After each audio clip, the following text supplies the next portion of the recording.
Christmas കാലത്തിലാണ് നമ്മളെല്ലാവരും ഉള്ളത്. ക്രൈസ്തവ സഹോദരന്മാരും സഹോദരിമാരും വളരെയധികം സന്തോഷത്തിലാണ് അവരുടെ ആചാരമാകുന്ന, അവരുടെ അനുഷ്ഠാനമാകുന്ന ക്രിസ്തുമസ് ആഘോഷിക്കുകയാണ്. അവർ ആഘോഷിക്കട്ടെ. അവരോട് നമുക്ക് സ്നേഹമാണ്, നമുക്ക് സ്നേഹമുണ്ടാവണം, ബഹുമാനമുണ്ടാവണം. അവരുടെ യേശുവിനെയോ കന്യാമറിയത്തെയോ അല്ലെങ്കിൽ മറ്റ് ദൈവങ്ങളെയോ ഒരിക്കലും നമ്മൾ തെറി പറയാനോ മോശപ്പെടുത്താനോ പാടില്ല. പക്ഷേ അവരുടെ ആചാരം അവർക്ക്, നമ്മുടെ ആചാരം നമുക്ക്. ഞാൻ പറയട്ടെ, സ്നേഹത്തോടു കൂടി പറയട്ടെ, ഈ ക്രൈസ്തവ ഹൈന്ദവ സഹോദരന്മാരോട് സഹോദരങ്ങളോട് കൂട്ടുകൂടണ്ട എന്നും ഒരിക്കലും ഇസ്ലാം പറഞ്ഞിട്ടില്ല, ഒരിക്കലും പറഞ്ഞിട്ടില്ല. ക്രൈസ്തവ സഹോദരന്മാർ അതുപോലെ ഹൈന്ദവ സഹോദരിമാർ അവരൊക്കെ നമ്മുടെ വീടുകളിലേക്ക് എന്തെങ്കിലും ഒരു നല്ല ഭക്ഷണം തന്നാൽ, അല്ലെങ്കിൽ അവരുടെ വീട്ടിൽ എന്തെങ്കിലും ഒരു ഫംഗ്ഷൻ വരുമ്പോൾ, ഒരു കല്യാണം വരുമ്പോൾ, അല്ലെങ്കിൽ അവരുടെ മക്കളുടെ എന്തെങ്കിലും ഒരു വിശേഷ ദിവസം വരുമ്പോൾ അവരെന്തെങ്കിലും നമുക്കൊരു ഭക്ഷണം തരാം, അല്ലെങ്കിൽ നമ്മളെ ക്ഷണിക്കും, നമുക്ക് പോകാം, നമുക്ക് കഴിക്കാം, അത് ഒരു പ്രശ്നം വരുന്നില്ല. അതുപോലെ തന്നെ പറയട്ടെ, ഒരു ഹൈന്ദവ ക്രൈസ്തവ സഹോദരൻ മരണപ്പെട്ടു, നമുക്ക് ആ മരണ വീട്ടിൽ പോകാം. അതുപോലെ ഒരാൾ രോഗിയായി കിടക്കുന്നു, അവിടെ നമുക്ക് സന്ദർശിക്കാം. ഈ ക്രൈസ്തവ സഹോദരൻ അല്ലെങ്കിൽ ഹൈന്ദവ സഹോദരൻ അവൻ രോഗിയായി കിടക്കുമ്പോൾ അവൻ്റെ രോഗം ശിഫയാവാൻ അള്ളാഹിനോട് നമുക്ക് ദുആ ചെയ്യാമെന്നാണ്, നമ്മൾ ദുആ ചെയ്യണമെന്നാണ്. അതുപോലെ അയാൾ കടം ചോദിച്ചാൽ നമ്മൾ കൊടുക്കണമെന്നാണ്. ഒരു ക്രൈസ്തവ ഹൈന്ദവ സഹോദരൻ നമ്മുടെ വീട്ടിൽ വന്നാൽ അയാളെ ആദരപൂർവ്വം സ്വീകരിക്കണമെന്നാണ്. അപ്പം മനുഷ്യ സാഹോദര്യമുണ്ട്, അത് ഇസ്ലാം പഠിപ്പിക്കുന്നതാണ്, അത് വേണമെന്നാണ്. പക്ഷേ ആദരവായ റസൂലുള്ളാഹി സ്വല്ലല്ലാഹു അലൈഹി വസല്ലമ തങ്ങൾ വഫാത്താകുന്ന ആ ഒരു സമയത്ത് നബിതങ്ങളുടെ പടയങ്കി, നബിതങ്ങൾ ധരിക്കുന്ന പടയങ്കി അത് പണയത്തിലാണ്. എവിടെ? ഒരു ജൂതനായ സഹോദരൻ്റെ വീട്ടിൽ പണയത്തിലാണ്. നബിതങ്ങൾക്ക് അവിടെ ഒരുപാട് മുസ്ലിമീങ്ങളായ ആളുകളുണ്ട്, അവർക്ക് കൊടുക്കാമായിരുന്നു. പക്ഷേ നബിതങ്ങൾ ആ ഒരു ബന്ധം ഊട്ടി ഉറപ്പിക്കുന്നതിന് വേണ്ടി ഒരു ജൂതനായ സഹോദരനാണ് തൻ്റെ പടയെങ്കിൽ നബിതങ്ങൾ പണയം വെച്ച് ഗോതമ്പ് വാങ്ങിച്ചത്. ക്രൈസ്തവ സഹോദരന്മാരും സഹോദരിമാരും വളരെയധികം സന്തോഷത്തിലാണ് അവരുടെ ആചാരമാകുന്ന, അവരുടെ അനുഷ്ഠാനമാകുന്ന ക്രിസ്തുമസ് ആഘോഷിക്കുകയാണ്. അവർ ആഘോഷിക്കട്ടെ. പക്ഷേ എനിക്ക് പറയാനുള്ളത് എൻ്റെ ശബ്ദം കേൾക്കുന്ന മുസ്ലിം സഹോദരന്മാരോടാണ്, മുസ്ലിമീങ്ങളോടാണ് കേട്ടോ ഞാൻ പറയുന്നത്. അല്ലാത്തവർ കേട്ടിട്ട് വിറളി പിടിച്ച് കമൻ്റായി എഴുതാൻ ഒന്നും നിൽക്കല്ലേ. ഞാൻ പറയുന്നത് മുസ്ലിമീങ്ങളോടാണ്. പല ആളുകളും സംശയത്തോടു കൂടിയാണ്, ഉസ്താദേ ഈ ക്രിസ്മസ് കാലത്ത് ക്രിസ്മസ് കേക്ക് കഴിക്കാൻ പറ്റുമോ? ക്രിസ്മസിൻ്റെ അന്ന് അല്ലെങ്കിൽ അതിൻ്റെ തലേദിവസം, അതല്ലെങ്കിൽ അതുമായി ബന്ധപ്പെട്ട് വീട്ടിൽ ഈ സ്റ്റാർ തൂക്കുന്നതിന് കുഴപ്പമുണ്ടോ? ക്രിസ്മസിൻ്റെ അന്ന് സാന്റോ ക്ലോസായി എൻ്റെ മകൻ വേഷമിടുന്നുണ്ട്, അതിനെന്തെങ്കിലും പ്രശ്നമുണ്ടോ? അതുപോലെ തന്നെ മറ്റൊരു സംശയമാണ്, ഉസ്താദെ ഞങ്ങളുടെയൊക്കെ വാട്സപ്പ് ഗ്രൂപ്പുകളിൽ ഒരുപാട് മുസ്ലിം സഹോദരിമാരും സഹോദരങ്ങളും ഹാപ്പി ക്രിസ്മസ്, മേരി ക്രിസ്മസ് എന്നൊക്കെ പറഞ്ഞ് ഈ സന്ദേശങ്ങൾ, ആശംസകൾ അറിയിക്കാറുണ്ട്. അങ്ങനെ എന്തെങ്കിലും ആശംസ അറിയിച്ചാൽ കുഴപ്പമുണ്ടോ?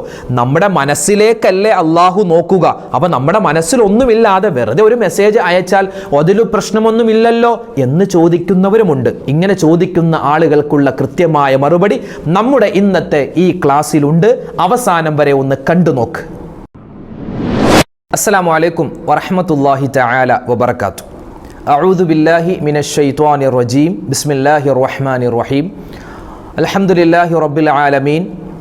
അല്ലാഹുമ്മ സ്വല്ലി അലാ സയ്യിദിനാ മുഹമ്മദിൻ വഅലാ ആലി സയ്യിദിനാ വമൗലാനാ മുഹമ്മദ്.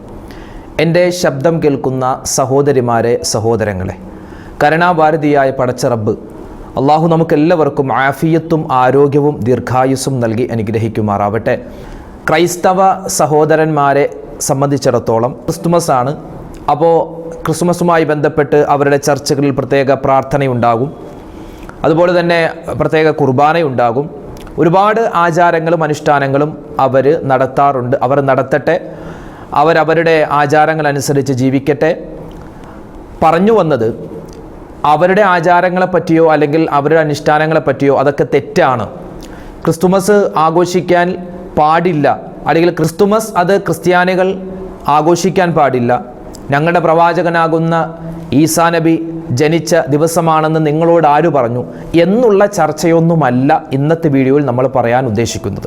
ക്രൈസ്തവ സഹോദരന്മാർ ലോകം മുഴുവനും ഉള്ള ഓരോ ആളുകളും അവരൊക്കെ ക്രിസ്തുമസ് ആഘോഷിക്കുകയാണ്, ആഘോഷിക്കട്ടെ. എനിക്ക് പറയാനുള്ളത് എൻ്റെ ശബ്ദം കേൾക്കുന്ന മുസ്ലിം സഹോദരന്മാരോടാണ്, അവരോടാണ് എൻ്റെ സംസാരം. അപ്പോൾ ഈ ക്രൈസ്തവ സഹോദരന്മാരും സഹോദരിമാരും അവരുടെ ജീവിതത്തിലെ വലിയ സന്തോഷ നിമിഷമാകുന്ന ഈ ക്രിസ്തുമസ് ആഘോഷിക്കുമ്പോൾ നമ്മുടെ ഭാഗം എങ്ങനെയാണ് നമ്മൾ ക്ലിയർ ആക്കേണ്ടത്? പല ആളുകളും ഒരുപാട് കമൻറ്റുകളിലായി ചോദിച്ചിട്ടുണ്ട്, അല്ലാതെ ഫോണിൽ വിളിച്ചും നേരിട്ടുമൊക്കെ ചോദിച്ചിട്ടുണ്ട്, ഉസ്താദെ എൻ്റെ വീട് ക്രൈസ്തവ സഹോദരന്മാർ ജീവിക്കുന്ന, ക്രൈസ്തവ സഹോദരന്മാർ അധികമായിട്ടുള്ള ഒരു നാട്ടിലാണ് ഞാൻ താമസിക്കുന്നത്, എൻ്റെ വീടുള്ളത്. അപ്പോൾ ഞങ്ങളുടെ പരിസരത്തുള്ള അയൽവാസികളായ എല്ലാ ക്രൈസ്തവ സഹോദരിമാരുടെയും സഹോദരന്മാരുടെയും വീട്ടിൽ ക്രിസ്മസിനുമായി ബന്ധപ്പെട്ട് സ്റ്റാർ തൂക്കാറുണ്ട്, നക്ഷത്രത്തെ തൂക്കാറുണ്ട്, അതിൽ വർണ്ണ ശബലമായ ലൈറ്റുകൾ ഫിറ്റ് ചെയ്യാറുണ്ട്. അന്ന് അവർ അവരുടെ വീടുകളിൽ കേക്ക് പ്രത്യേകം ഉണ്ടാക്കിയിട്ടുള്ള അല്ലെങ്കിൽ വാങ്ങുന്ന കേക്ക് കട്ട് ചെയ്ത് കഴിക്കാറുണ്ട്. അതുപോലെ തന്നെ പല ആളുകളും വൈൻ കുടിക്കാറുണ്ട്.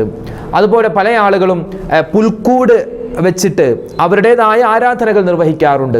അപ്പോൾ അവരോട് ഐക്യദാർഢ്യം പ്രഖ്യാപിച്ചുകൊണ്ട് ആ പുൽക്കൂടൊന്നും വെച്ചില്ല എങ്കിലും ഒരു ചെറിയ സ്റ്റാർ എൻ്റെ വീട്ടിൽ തൂക്കുന്നത് കൊണ്ട് കുഴപ്പമുണ്ടോ ഉസ്താദെ എന്ന് ഒരു മുസ്ലിം സഹോദരൻ ചോദിച്ചതിൻ്റെ അടിസ്ഥാനത്തിൽ ഞാൻ പറയട്ടെ, ക്രൈസ്തവ സഹോദരന്മാർ ചെയ്യുന്ന ഈ ക്രിസ്തുമസുമായി ബന്ധപ്പെട്ട് ചെയ്യുന്ന അവരുടെ ഒരു ആരാധനാ കർമ്മവും നമുക്ക് ചെയ്യൽ അനുവാദം ഇല്ല.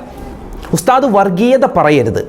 നമ്മുടെ ഇന്ത്യ രാജ്യത്ത് ആളുകൾക്ക് എങ്ങനെയും ജീവിക്കാം, ഏത് മതവും സ്വീകരിക്കാം. പിന്നെ നിങ്ങളിവിടെ ഈ യൂട്യൂബിൽ വന്നിട്ട് ഒരുപാട് വിദ്വേഷ പ്രചരണം നടത്തുന്നതിനാണ് എന്ന് ചോദിക്കേണ്ട ആവശ്യം വരുന്നില്ല. കാരണം ഞാൻ പറയുന്നത് എന്നെ കേൾക്കുന്ന വിശ്വാസികളായ മുസ്ലിമീങ്ങളായ ആളുകളോടാണ്. ഇത് കേട്ടാലും കേട്ടില്ലെങ്കിലും എനിക്കൊന്നുമില്ല. ഞാൻ എൻ്റെ ആ ഒരു ദഅവത്ത് നിങ്ങൾക്ക് എത്തിച്ചു തരുന്നു എന്ന് മാത്രം. ഒരുപാട് പേര് തെറ്റിദ്ധാരണയിലാണ്. ഒരുപാട് പേര് ഇപ്പോഴേ മാർക്കറ്റിൽ പോയി അല്ലെങ്കിൽ നമ്മുടെ കടയിൽ പോയിട്ട് സ്റ്റാറുകൾ വാങ്ങി വെച്ചിരിക്കുന്നു. അവർ വീടുകളിൽ തൂക്കാൻ തയ്യാറാകും. പല മുസ്ലിം വീടുകളിലും സ്റ്റാർ തൂക്കിക്കഴിഞ്ഞു. ഇപ്പോൾ ഒരാഴ്ച മുമ്പേ സ്റ്റാറൊക്കെ തൂക്കി ലൈറ്റൊക്കെ ഇങ്ങനെ മിന്നി തിളങ്ങുകയാണ്. പുൽക്കൂട് തയ്യാറാക്കാൻ വേണ്ടിയുള്ള വൈക്കോൽ അന്വേഷിച്ച് നടക്കുകയാണ് പല മുസ്ലിം സഹോദരിമാരും സഹോദരങ്ങളും.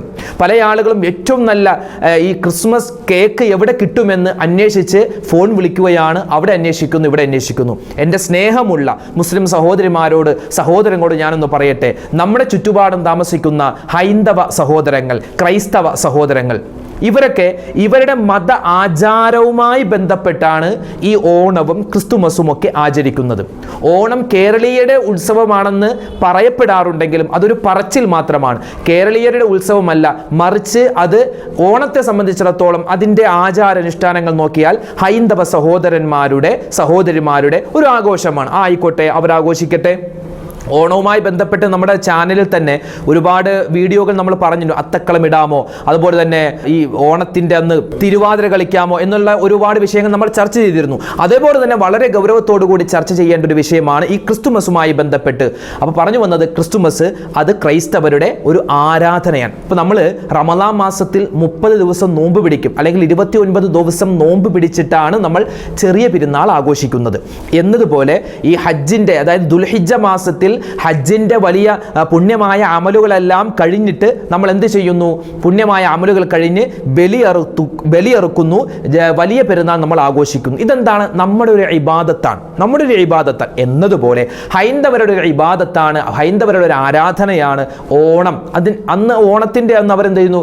ക്ഷേത്രങ്ങളിൽ പോകുന്നു, അതുപോലെ തന്നെ മറ്റ് പൂജകൾ നടത്തുന്നു, അവരുടേതായ ആചാരാനുഷ്ഠാനങ്ങൾ ചെയ്യുന്നു. അവർ ചെയ്യട്ടെ. അതുപോലെ തന്നെ ക്രിസ്മസിൻ്റെ അന്ന് ഈ ക്രൈസ്തവരായ സഹോദരന്മാർ പള്ളിയിൽ പോകുന്നു, ചർച്ചുകളിൽ പോകുന്നു, അതുപോലെ തന്നെ കുർബാന അർപ്പിക്കുന്നു. പല നേർച്ചകളും അവർ അന്ന് ചെയ്ത് വീട്ടുകയാണ്. അത് അവരുടെ ആചാരമാണ്, നടക്കട്ടെ. എൻ്റെ സ്നേഹമുള്ള മുസ്ലിം സഹോദരിമാരോടും സഹോദരങ്ങളോടും പറയുന്നത്, പല ഉമ്മമാരും പല സഹോദരിമാരും കൊച്ചുമക്കളെ, അവരുടെ മക്കളെ പാപ്പാനിയുടെ വേഷം ധരിപ്പിച്ച്, ക്രിസ്മസ് അപ്പൂപ്പൻ്റെ വേഷം ധരിപ്പിച്ച്, അതുപോലെ തന്നെ സ്കൂളുകളിലേക്ക് വിടാൻ തയ്യാറായിരിക്കുന്നു. ചിലപ്പോൾ സ്കൂളുകാർ പറഞ്ഞിട്ട് പോലും ഉണ്ടാവില്ല. സ്കൂളുകാർക്ക് ഒരു നിർബന്ധവുമില്ല മുസ്ലിം കുട്ടികൾ ഈ പാപ്പാനിയുടെ വേഷം ധരിച്ചു വരണമെന്ന്. പക്ഷേ മുസ്ലിം ഉമ്മമാർക്ക് ആദിയാണ്, വേവലാതിയാണ്. എൻ്റെ കുട്ടി അങ്ങനെ പോവട്ടെ. ഞാൻ പറയട്ടെ, സ്നേഹത്തോടെ കൂടി പറയട്ടെ, ഈ ഹൈന്ദവ സഹോദരങ്ങളോട് കൂട്ടുകൂടണ്ട എന്നും ഒരിക്കലും ഇസ്ലാം പറഞ്ഞിട്ടില്ല. ക്രൈസ്തവ സഹോദരന്മാർ, അതുപോലെ ഹൈന്ദവ സഹോദരിമാർ, അവരൊക്കെ നമ്മുടെ വീടുകളിലേക്ക് എന്തെങ്കിലും ഒരു നല്ല ഭക്ഷണം തന്നാൽ, അല്ലെങ്കിൽ അവരുടെ വീട്ടിൽ എന്തെങ്കിലും ഒരു ഫംഗ്ഷൻ വരുമ്പോൾ, ഒരു കല്യാണം വരുമ്പോൾ, അല്ലെങ്കിൽ അവരുടെ മക്കളുടെ എന്തെങ്കിലും ഒരു വിശേഷ ദിവസം വരുമ്പോൾ അവരെന്തെങ്കിലും നമുക്കൊരു ഭക്ഷണം തരാം, അല്ലെങ്കിൽ നമ്മളെ ക്ഷണിക്കും, നമുക്ക് പോകാം, നമുക്ക് കഴിക്കാം. അത് ഒരു പ്രശ്നം വരുന്നില്ല. അതുപോലെ തന്നെ പറയട്ടെ, ഒരു ക്രൈസ്തവ സഹോദരൻ മരണപ്പെട്ടു, നമുക്ക് ആ മരണ വീട്ടിൽ പോകാം. അതുപോലെ ഒരാൾ രോഗിയായി കിടക്കുന്നു, അവിടെ നമുക്ക് സന്ദർശിക്കാം. ഈ ക്രൈസ്തവ സഹോദരൻ അല്ലെങ്കിൽ ഹൈന്ദവ സഹോദരൻ അവൻ രോഗിയായി കിടക്കുമ്പോൾ അവൻ്റെ രോഗം ശിഫയാവാൻ അള്ളാഹിനോട് നമുക്ക് ദുആ ചെയ്യാമെന്നാണ്, നമ്മൾ ദുആ ചെയ്യണമെന്നാണ്. അതുപോലെ അയാൾ കടം ചോദിച്ചാൽ നമ്മൾ കൊടുക്കണമെന്നാണ്. ഒരു ക്രൈസ്തവ ഹൈന്ദവ സഹോദരൻ നമ്മുടെ വീട്ടിൽ വന്നാൽ അയാളെ ആദരപൂർവ്വം സ്വീകരിക്കണമെന്നാണ്. അപ്പം മനുഷ്യ സാഹോദര്യമുണ്ട്, അത് ഇസ്ലാം പഠിപ്പിക്കുന്നതാണ്, അത് വേണമെന്നാണ്. പക്ഷേ ലക്കും ദീനുക്കും വലിയ ദീൻ, ക്രൈസ്തവർക്ക് ക്രൈസ്തവരുടേതായ ആചാരങ്ങളും അനുഷ്ഠാനങ്ങളും, മുസ്ലിമീങ്ങൾക്ക് അവരുടേതായ ആചാരങ്ങളും അനുഷ്ഠാനങ്ങളും, ഒരിക്കലും ആചാര അനുഷ്ഠാനങ്ങൾ കൈമാറാൻ ഇസ്ലാം പഠിപ്പിക്കുന്നില്ല. ഇത് ഉറപ്പിക്കണം. ഇത് പല ആളുകൾക്കും പറയുമ്പോൾ ഉസ്താദൊക്കെ എന്തോ പറയുന്നു, ഉസ്താദൊക്കെ ഇപ്പോൾ ജീവിക്കേണ്ട ആളല്ല, 6-ാം നൂറ്റാണ്ടിൽ ജീവിക്കേണ്ട ആളുകളാണ് എന്നൊക്കെ പറഞ്ഞ് പല ആളുകളും ചിലപ്പോൾ കമൻ്റ് ഇട്ടേക്കാം, ചിലപ്പോൾ മനസ്സിൽ വിചാരിച്ചേക്കാം. ഒരു കുന്തവും എനിക്കില്ല, അങ്ങനെ ഞാൻ പറയും, ഒരു കുന്തവും എനിക്കില്ല. നിങ്ങളൊക്കെ എന്ത് പറഞ്ഞാലും ഞാൻ പറയുന്നത് ദീനാണ്, ഞാൻ പറയുന്നത് ദീനാണ്. ആദരവായ റസൂലുള്ളാഹി സ്വല്ലല്ലാഹു അലൈഹി വസല്ലമ തങ്ങൾ പറഞ്ഞു, മൻ തശബ്ബഹ, 2 റിവായത്തുമുണ്ട്, ബിഖൗമിൻ ഫഹുവ മിൻഹും എന്നാണ്. അതായത് ഏതെങ്കിലും ഒരാൾ മറ്റ് സമുദായത്തിൻ്റെ ആചാര അനുഷ്ഠാന, അതായത് ഓണമാവട്ടെ, ക്രിസ്തുമസ് ആവട്ടെ, ദീപാവലി ആവട്ടെ, വിഷു ആവട്ടെ, ആ ആചാരം പുൽകിക്കഴിഞ്ഞാൽ അവൻ അവരിൽപ്പെട്ടവനാണ്. ഈ ഒരൊറ്റ ഹദീസ് മതിയല്ലോ നമ്മുടെ ഈമാൻ നഷ്ടപ്പെടും എന്നതിന് ഏറ്റവും വലിയ തെളിവാണ്. അതുകൊണ്ട് ഉമ്മമാരെ, ഉപ്പമാരെ, ഞാൻ പ്രത്യേകം എൻ്റെ കരളിൻ്റെ കഷ്ണങ്ങളായ ചെറുപ്പക്കാരികളോട് പറയട്ടെ, ഈ ക്രിസ്തുമസുമായി ബന്ധപ്പെട്ട് ഒരിക്കലും നമ്മുടെ ഭാഗത്ത് നിന്ന് നമ്മുടെ ഈമാൻ നഷ്ടപ്പെട്ടു പോകുന്ന ഒരു പ്രവർത്തനവും ഉണ്ടാവാൻ പാടില്ല. അതുകൊണ്ട് ഉസ്താദ് വർഗീയത പറഞ്ഞു എന്നൊന്നും പറയല്ലേ കേട്ടോ. കാരണം ആദരവായ റസൂലുള്ളാഹി സ്വല്ലല്ലാഹു അലൈഹി വസല്ലമ തങ്ങൾ വഫാത്താകുന്ന ആ ഒരു സമയത്ത് നബിതങ്ങളുടെ നബിതങ്ങൾ ധരിക്കുന്ന പടയങ്കി അത് പണയത്തിലാണ്. എവിടെ? ഒരു ജൂതനായ സഹോദരന്റെ വീട്ടിൽ പണയത്തിലാണ്. നബിതങ്ങൾക്ക് അവിടെ ഒരുപാട് മുസ്ലിമീങ്ങളായ ആളുകളുണ്ട്, അവർക്ക് കൊടുക്കാമായിരുന്നു. പക്ഷേ നബിതങ്ങൾ ആ ഒരു ബന്ധം ഊട്ടി ഉറപ്പിക്കുന്നതിന് വേണ്ടി ഒരു ജൂതനായ സഹോദരനാണ് തൻ്റെ പടയെങ്കിൽ നബിതങ്ങൾ പണയം വെച്ച് ഗോതമ്പ് വാങ്ങിച്ചത്. ഇതൊക്കെ ഇസ്ലാമിൻ്റെ മാതൃകയാണ്. അവരോട് നമുക്ക് സ്നേഹമാണ്, നമുക്ക് സ്നേഹം ഉണ്ടാവണം, ബഹുമാനം ഉണ്ടാവണം. അവരുടെ യേശുവിനെയോ കന്യാമറിയത്തെയോ അല്ലെങ്കിൽ മറ്റ് ദൈവങ്ങളെയോ ഒരിക്കലും നമ്മൾ തെറി പറയാനോ മോശപ്പെടുത്താനോ പാടില്ല. പക്ഷേ അവരുടെ ആചാരം അവർക്ക്, നമ്മുടെ ആചാരം നമുക്ക്. ഇപ്പോൾ ഈ ക്രൈസ്തവരായ സഹോദരന്മാരെ പറ്റി പറയുന്നത് മുസ്ലിമീങ്ങളുടെ സഹോദര മതമെന്നാണ്, ക്രൈസ്തവരെ പറ്റി പറയുന്നത് സഹോദര മതമെന്നാണ്. കാരണം അതിന് ഒരുപാട് മുസ്ലിമീങ്ങളും ക്രൈസ്തവരും തമ്മിൽ ഒരുപാട് സാമ്യങ്ങളുണ്ട്.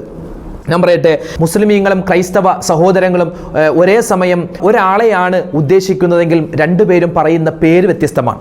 അപ്പോൾ അവർ യേശു എന്ന് പറഞ്ഞാൽ നമ്മൾ പറയും ഈസാ നബി എന്ന്. അതുപോലെ അവർ നോഹ എന്ന് പറയും, നമ്മൾ പറയും നൂഹ് നബി എന്ന്. അവർ സോളമൻ എന്ന് പറയും, നമ്മൾ പറയും സുലൈമാൻ നബി എന്ന്. അവർ ദാവീദ് എന്ന് പറയും, നമ്മൾ പറയും ദാവൂദ് നബി എന്ന്. അവർ പറയും മോശ എന്ന്, നമ്മൾ പറയും മൂസ പ്രവാചകൻ എന്ന്. അവർ പറയും ജോസഫ് എന്ന്, നമ്മൾ പറയും യൂസുഫ് നബി എന്ന്. അവർ പറയും യാക്കോബ് എന്ന്, നമ്മൾ പറയും യഅ്കൂബ് നബി എന്ന്. അവർ പറയും കന്യാമറിയമെന്ന്, നമ്മൾ പറയും മറിയം ബീവി അലൈഹിസ്സലാം. അപ്പോൾ അവരും, അതായത് ക്രൈസ്തവരും മുസ്ലിമീങ്ങളും തമ്മിൽ ഒരുപാട് സാമ്യങ്ങളുണ്ട്. പക്ഷേ ആചാരാനുഷ്ഠാനങ്ങളിൽ വളരെ വ്യത്യസ്തമാണ്. ഈ ക്രൈസ്തവരായ സഹോദരന്മാരുടെ വിശ്വാസപ്രകാരം അവർ ക്രിസ്തുമസ് ആഘോഷിക്കുന്നത് എന്തിനാണ്? അതായത് യേശു, നമ്മൾ പറയുന്ന ഈസാ നബി അള്ളാഹുവിൻ്റെ മകനാണ്, പുത്രനാണ്. ആ പുത്രനാകുന്ന ഈസാ നബി ജനിച്ച ദിവസമാണ് ക്രൈസ്തവ സഹോദരിമാർ ഈ ക്രിസ്തുമസായി ആഘോഷിക്കുന്നത്. അപ്പോൾ നമ്മളും മേരി ക്രിസ്മസ് എന്ന് പറഞ്ഞ് ഈ ഒരു ആശംസ അയച്ചാൽ എന്താ അതിൻ്റെ അർത്ഥം? ഞാനും വിശ്വസിച്ചിട്ടുണ്ട് കേട്ടോ, എന്തെന്ന്, നിങ്ങളോടൊപ്പം ഞാനും കൂടുന്നുണ്ട്. യേശു എന്ന് പറഞ്ഞാൽ അത് അള്ളാൻ്റെ മകനാണ്, ദൈവത്തിൻ്റെ മകനാണ്, ഞാനും വിശ്വസിച്ചു. ഞാൻ ചോദിക്കട്ടെ, നമ്മൾ ആരെങ്കിലും, എൻ്റെ ശബ്ദം കേൾക്കുന്ന ഏതെങ്കിലും ഒരു മുസ്ലിം ഉമ്മയോ ഉപ്പയോ, ഞാനൊന്ന് ചോദിക്കട്ടെ, അള്ളാഹ്ക്ക് മകനുണ്ട് എന്ന് നമ്മളോട് ചോദിച്ചാൽ നമ്മൾ എന്ത് പറയും? അള്ളാഹ്ക്ക് മകനുണ്ട് എന്നെങ്ങാനും പറഞ്ഞാൽ, അല്ലെങ്കിൽ നമ്മളോട് ചോദിച്ചാൽ നമ്മൾ എന്ത് പറയും? ഇല്ല. ലം യലിദ് വലം യൂലദ്, നമ്മൾ ഓതുന്ന സൂറത്തുൽ ഇഖ്ലാസ് അല്ലേ, ഖുൽ ഹുവല്ലാഹു അഹദ് അല്ലാഹു സ്വമദ് ലം യലിദ് വലം യൂലദ്. അള്ളാഹുവിന് കുടുംബമില്ല, അള്ളാഹുവിന് മക്കളില്ല, അവൻ ആരുടെയും മകനുമല്ല, അവൻ ആരുടെയും മകളുമല്ല അല്ലേ. അപ്പോൾ അള്ളാഹുവിന് മക്കളില്ല, അള്ളാഹു ആരുടെയും മകനുമല്ല. ഇതല്ലേ നമ്മൾ വിശ്വസിക്കുന്നത്, ഇതല്ലേ നമ്മൾ നിസ്കാരത്തിൽ ഓതുന്നത്. ഉസ്താദേ, അള്ളാഹ് നമ്മുടെ മനസ്സിലേക്കല്ല നോക്കണത്, മനസ്സിൽ നിയ്യത്ത് നന്നായാൽ പോരെ. ഓടോ ബിസ്മി പറഞ്ഞിട്ട് കള്ളു കുടിച്ചാൽ ശരിയാവോ? എൻ്റെ മനസ്സിൽ ഇത് കള്ളല്ല എന്ന് പറഞ്ഞാൽ കള്ളു കുടിച്ചാൽ കള്ളല്ലാതാവുമോ? ഞാൻ പറയട്ടെ, നമുക്കിത് ബോധ്യമുണ്ട്. അറിയില്ല എങ്കിൽ കുഴപ്പമില്ല, ഇത് ഞാനിപ്പോൾ നിങ്ങൾക്ക് പറഞ്ഞു തരുകയാണ്, അല്ലേ? നിങ്ങൾ മനസ്സിലാക്കി കഴിഞ്ഞു. ഇനിയും ഇത് നമ്മൾ ചെയ്യുകയാണെങ്കിൽ നമ്മൾ അള്ളാഹിൻ്റെ അടുക്കൽ സമാധാനം പറയേണ്ടി വരും. അപ്പോൾ ക്രിസ്തുമസിനെ സ്റ്റാർ തൂക്കുന്നവർ, ഈ സ്റ്റാറുമായി ബന്ധപ്പെട്ട് ഒരുപാട് കാര്യങ്ങൾ പറയാനുണ്ട്. ക്രിസ്തുമസുമായി ബന്ധപ്പെട്ട് ക്രൈസ്തവ സഹോദരിമാർ സഹോദരങ്ങൾ അവരുടെ വീടുകളിലും അവരുടെ വേണ്ടപ്പെട്ട സ്ഥാപനങ്ങളിലൊക്കെ എന്ത് ചെയ്യും? സ്റ്റാർ തൂക്കാറുണ്ട്, നക്ഷത്രം തൂക്കാറുണ്ട്. എന്താണ് അതിൻ്റെ പിറകിലുള്ള കഥയെന്നറിയോ? അതായത് ദൈവത്തിൻ്റെ മകനാകുന്ന, അവരുടെ വിശ്വാസപ്രകാരം ദൈവത്തിൻ്റെ മകനാകുന്ന യേശു ജനിച്ച സമയത്ത് യേശുവിൻ്റെ ജനനമറിഞ്ഞ് ബത്ലഹേമിലേക്ക് യാത്ര തിരിച്ച ജ്ഞാനികളായ ആളുകൾക്ക് വഴികാട്ടിയായി വന്ന നക്ഷത്രത്തെ സ്മരിച്ചുകൊണ്ടാണ് ഇവരുടെ വീടുകളിൽ ഈ സ്റ്റാർ തൂക്കുന്നത്. നമുക്ക് ആ വിശ്വാസമുണ്ടോ? എൻ്റെ പൊന്നുമ്മ, ഞാനൊന്ന് ചോദിക്കട്ടെ, നമുക്ക് ആ വിശ്വാസമുണ്ടോ? നമുക്കില്ലല്ലോ. അള്ളാഹുവിന് മകനേ ഇല്ല. പിന്നെ എങ്ങനെയാണ് മകൻ ജനിക്കുമ്പോൾ ഈ മകൻ ജനിച്ചതിൻ്റെ പേര് നമ്മളെങ്ങനെയാണ് നക്ഷത്രം തൂക്കുക? അതുകൊണ്ട് നക്ഷത്രം തൂക്കാൻ പാടില്ല. ഇനി മറ്റൊരു കാര്യം, ക്രിസ്മസിന് പൂപ്പാനി, പാപ്പാനി എന്നൊക്കെ പല സ്ഥലത്തും പല പേര്, പൂപ്പാനി എന്ന് പറയും, പാപ്പാനി എന്ന് പറയും, അതുപോലെ സാന്റോ ക്ലോസ് എന്ന് പറയും. ഈ സാന്റോ ക്ലോസിൻ്റെ പുറകിലുള്ള ചരിത്രം എന്ന് പറഞ്ഞാൽ 4-ാം നൂറ്റാണ്ടിൽ ഏഷ്യ മൈനറിൽ ജീവിച്ചിരുന്ന സെന്റ് നിക്കോളസ് എന്ന പുണ്യാളനാണ് പിൻകാലത്ത് സാന്റാ ക്ലോസ് എന്ന പേരിൽ അറിയപ്പെടുന്നത്. അതായത് ഇന്നത്തെ യൂറോപ്യൻ രാജ്യങ്ങളിൽ ക്രിസ്തുമസിൻ്റെ തലേന്ന് പാതിരാത്രിയിൽ ശൈത്യകാല മാനുകൾ വലിക്കുന്ന വണ്ടിയിൽ ഓരോ വീടുകളിലേക്കും ചിമ്മിണികളിലൂടെ അകത്തേക്ക് സമ്മാനങ്ങൾ വാരിയെറിയുന്ന അതിമാനുഷികനായ ഒരാളാണ് സാന്റോ ക്ലോസ്. ഇതും ദീനുമായിട്ട് എന്ത് ബന്ധം? ഇതും ഇസ്ലാമുമായിട്ട് ഒരു ബന്ധവും ഇല്ല. അതുകൊണ്ട് നമുക്ക് ആ പരിപാടി വേണ്ട. പിന്നെ കേക്ക് കഴിക്കാവോ എന്ന് ചോദിക്കും. ഞാനൊന്ന് ചോദിക്കട്ടെ, കേക്ക് എന്ന് പറഞ്ഞാൽ അത് ഹറാമായ ഒന്നാണ് എന്നൊന്നും ഞാൻ പറയില്ല. കേക്ക് കഴിക്കാം, അത് ഹലാലാണെങ്കിൽ കഴിക്കാം. അവിടെ ഒരു ഉപാധി ഉള്ളത് ഹലാലാണെങ്കിൽ കഴിക്കാം. ഇന്ന് നമ്മുടെ കടകളിൽ കിട്ടുന്ന ഈ ക്രിസ്തുമസുമായി ബന്ധപ്പെട്ട് വരുന്ന കേക്കുകൾ ഒന്നെടുത്ത് പരിശോധിച്ച് നോക്ക്. എന്നോട് നേരിട്ട് ഈ ക്രിസ്തുമസ് കേക്ക് ഉണ്ടാക്കുന്ന ഒരു മുസ്ലിമായ വ്യക്തി പറഞ്ഞതാണ്. അദ്ദേഹം ആ ഒരു കമ്പനിയിലാണ് ജോലി ചെയ്യുന്നത്. ഉസ്താദേ, ക്രിസ്തുമസ് കേക്കൊന്നും ആരും വാങ്ങി കഴിക്കരുത് എന്ന് പറയണം. കാരണം എന്താണ്? കാരണം ഈ ക്രിസ്മസുമായി ബന്ധപ്പെട്ട് ഒരുപാട് മദ്യം, അതുപോലെ ഒരുപാട് വൈനൊക്കെ ഈ പല കേക്കുകളിലും ചേർത്തിട്ടാണ് ഇന്ന് വിപണിയിലേക്ക് വരുന്നത്. ചില കേക്കുകളിൽ ഒരുപാട് അമിതമായത് ചേർക്കുന്നുണ്ട്. അപ്പോൾ അതിനനുസരിച്ച് എന്ത് ചെയ്യും? മദ്യം കൂടുതൽ ചേർക്കുന്നതോടൊപ്പം തന്നെ അതിന് സോഫ്റ്റ് ഉണ്ടാകും, നല്ല ടേസ്റ്റ് ഉണ്ടാകും. കള്ള് നേരിട്ട് കുടിക്കൽ ഹറാമാണ്, അത് ചോറിൽ കലക്കിയിട്ട് കഴിക്കലും ഹറാമാണ്, അത് കേക്കിൽ കലർത്തിയാണെങ്കിലും ഹറാമ് തന്നെയാണ്. കേക്ക് തിന്നാൻ പാടില്ല എന്നൊന്നും പറയുന്നില്ല. കേക്ക് ഇപ്പോൾ എൻ്റെ വീട്ടിൽ എൻ്റെ സഹോദരി ഉണ്ടാക്കുന്നുണ്ട്. അതുപോലെ തന്നെ നമ്മുടെയൊക്കെ വീടുകളിൽ നമ്മുടെ ഭാര്യമാരോ നമ്മുടെ മക്കളോ പെൺകുട്ടികളൊക്കെ അവർക്കൊക്കെ ഒരു ആവേശമാണ്. എന്ത് ചെയ്യും? ഈ കേക്ക് ഉണ്ടാക്കും. പഞ്ചസാര ലായനിയും അതും ഇതൊക്കെ വെച്ചിട്ട് കേക്ക് ഉണ്ടാക്കുന്നുണ്ട്. അത് എനിക്കും തിന്നാൻ ഇഷ്ടമാണ്, നമുക്കൊക്കെ ഇഷ്ടമാണ്. ഷുഗർ ഇല്ലാത്തടത്തോളം കാരണം നമുക്കത് കഴിക്കാം. അത് ഹലാലായ രൂപത്തിൽ നമ്മൾ ഉണ്ടാക്കുന്നതാണ്. പക്ഷേ ഈ ക്രിസ്മസ് കേക്ക് അത് വലിയ ശ്രദ്ധയോടുകൂടി നമ്മൾ പറഞ്ഞല്ലോ, അതായത് ഒരുപാട് മദ്യം ചേർക്കുന്നുണ്ട്, അത് തിന്നാൻ പാടില്ല എന്ന് തന്നെ നമ്മൾ മനസ്സിലാക്കുക. നമ്മുടെ കുട്ടികൾ അത് വാശി പിടിച്ച് കേക്ക് വേണമെന്ന് വാശി പിടിച്ചാൽ നമുക്ക് സാധാ കേക്ക് ഉണ്ടല്ലോ, അത് വാങ്ങിച്ചു കൊടുക്കുക. കാരണം ഇത് പറയുന്നത് ദീനാണ്. കഴിക്കുന്ന ആളുകൾ ഈ കാര്യം പ്രത്യേകം ശ്രദ്ധിക്കുക. അതിൽ ലഹരി വസ്തുക്കൾ ഉണ്ട് എന്നാണ് പല ആളുകളും പറയുന്നത്. വിശ്വാസയോഗ്യമായ പല ആളുകളും പറയുന്നത് അങ്ങനെയാണ്. അതിൻ്റെ അടിസ്ഥാനത്തിൽ പറയട്ടെ, അത് കഴിക്കുമ്പോൾ നമ്മൾ ഉള്ളിലേക്ക് ആ ഒരു ലഹരിയാണ് കൊണ്ടുപോകുന്നത്. അത് നമുക്ക് വലിയ ശിക്ഷയുള്ള കാര്യമാണ്.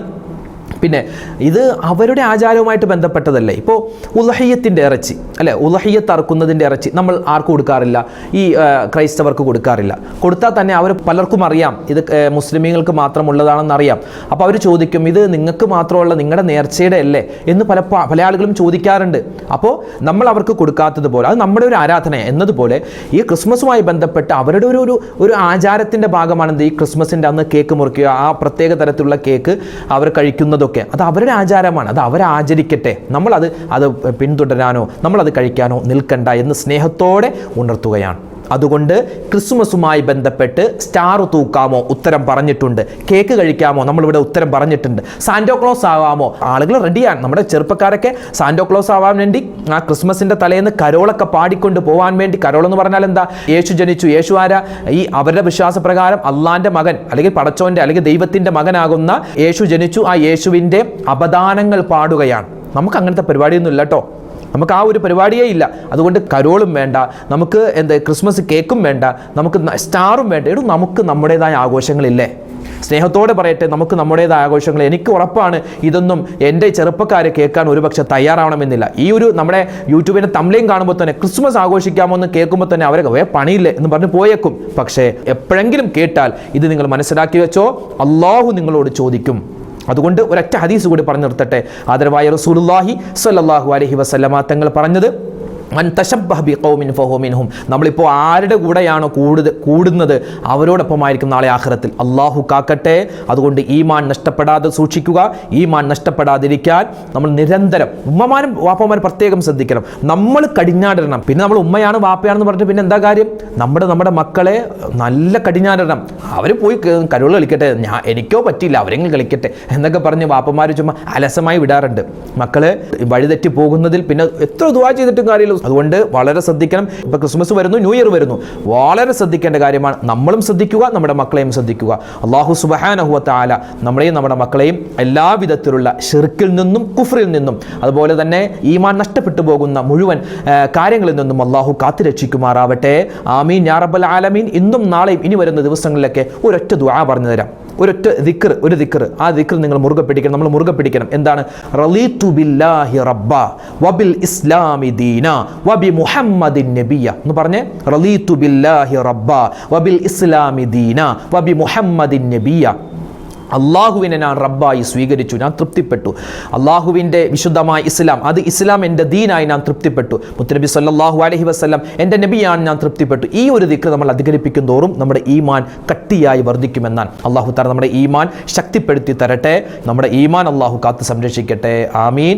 ഈ വീഡിയോ മറ്റുള്ളവർക്ക് കൂടി എത്തിച്ചു കൊടുക്കുക. ഒരുപാട് പേര് ദുആരക്കാൻ പറഞ്ഞിട്ടുണ്ട്. ഇൻഷാ അല്ലാഹ് എല്ലാവരുടെയും കമൻറ്റുകൾ വായിക്കുന്നുണ്ട്. ഓരോരുത്തർക്കും സെപ്പറേറ്റായി മറുപടി തരാനുള്ള ബുദ്ധിമുട്ട് കൊണ്ട് എല്ലാവർക്കും വേണ്ടി ദുആരക്കുകയാണ്. അള്ളാഹു നമ്മളെ എല്ലാവരെയും ഖൈറിൻ്റെ അഹ്ലുകാരിൽ ഉൾപ്പെടുത്തട്ടെ. ആരൊക്കെ ദുആ വസിയത്ത് പറഞ്ഞു എല്ലാവരുടെയും ഹലാലായ മുറാദ് അല്ലാഹു ഹാസിലാക്കുമാറാവട്ടെ. ആമീൻ. അസ്സലാമു അലൈക്കും വറഹ്മത്തുള്ളാഹി വബറകാതുഹു.